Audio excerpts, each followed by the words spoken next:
À chacun et chacune, que le Seigneur vous bénisse en, en cette nouvelle semaine. Que le Seigneur nous accorde d'accomplir ce qu'il nous mettra sur le cœur, avec sa force, avec sa joie et sa paix. 1 Corinthiens 12, 3.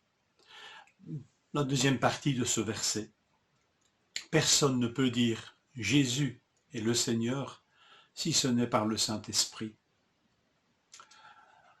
Avant de nous parler de la manifestation de l'Esprit Saint dans l'Église par les dons, Paul repose, et apparemment c'est nécessaire dans l'Église de Corinthe, un fondamental de l'œuvre du Saint-Esprit. Jésus, quand il a annoncé la venue du Saint-Esprit, l'autre consolateur, nous dit ceci dans Jean 16, versets 13 et 14. « Quand le consolateur sera venu, l'Esprit de vérité, il vous conduira dans toute la vérité, car il ne parlera pas de lui-même, mais il dira tout ce qu'il aura entendu et il vous annoncera les choses à venir.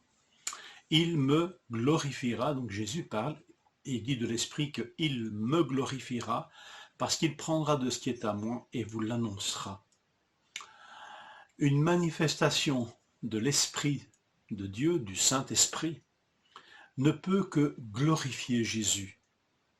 Si ce n'est pas le cas, alors il y a manifestation d'un autre esprit. Relisez attentivement les versets 1, 2 et puis le 3.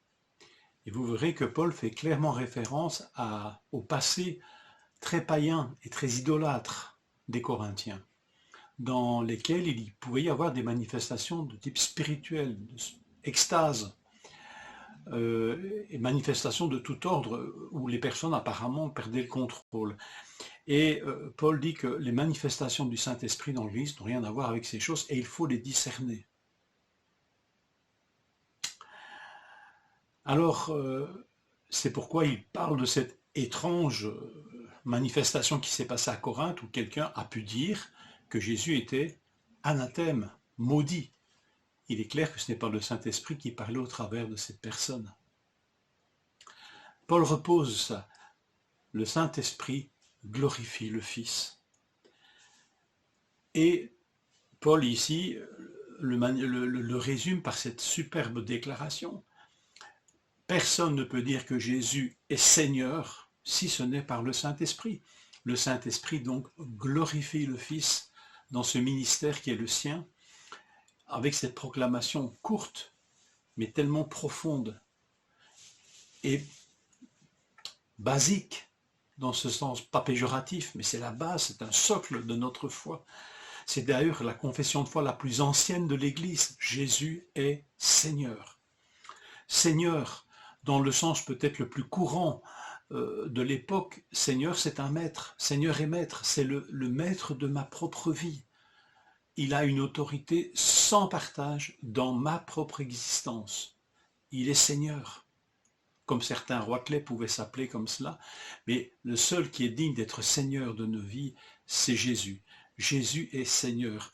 Mais Jésus est Seigneur est aussi une proclamation de sa divinité. Il est Seigneur parce que Dieu, ce terme Seigneur, Kyrios, est utilisé pour Dieu. C'est la traduction grecque de l'hébreu Adonai qui est elle-même la manière d'exprimer l'Éternel dans l'Ancien Testament. Pour ne pas prononcer le nom saint de Dieu qui est l'Éternel, on disait Adonai, traduit par Kyrios, Seigneur.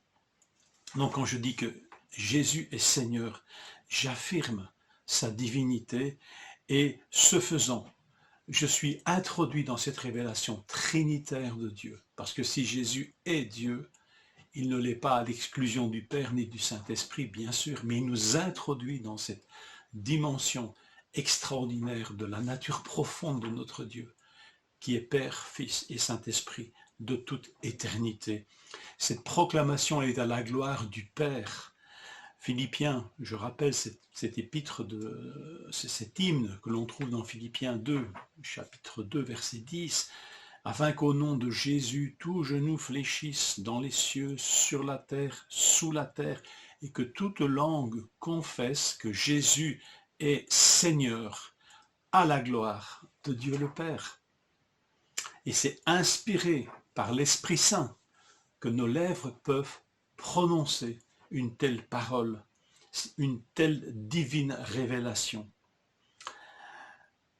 Quand nous pouvons le prononcer, quand ma bouche peut prononcer parce que mon cœur est rempli de cette compréhension, quand ma bouche exprime ce qui est au plus profond de mon cœur, quand c'est de toute mon âme, de toute mon intelligence, de toute ma force que je peux dire Jésus-Christ est Seigneur, alors il est certain que l'Esprit est à l'œuvre dans ma propre vie.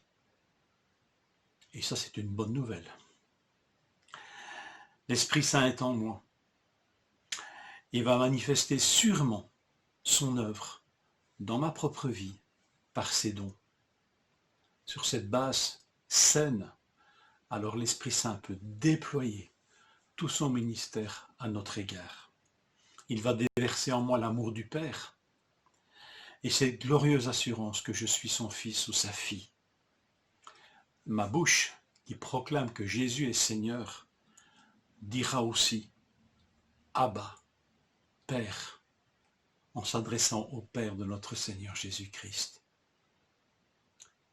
Quand Jésus est Seigneur, alors oui, Dieu est mon Père. Et celui qui le témoigne en moi est l'Esprit Saint, dont Paul dit qu'il est aussi l'Esprit d'adoption.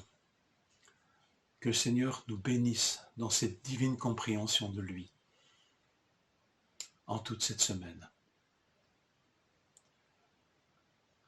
Que l'amour de Dieu, la grâce de notre Seigneur Jésus-Christ, la communion du Saint-Esprit soit avec chacun d'entre vous et chacune d'entre vous.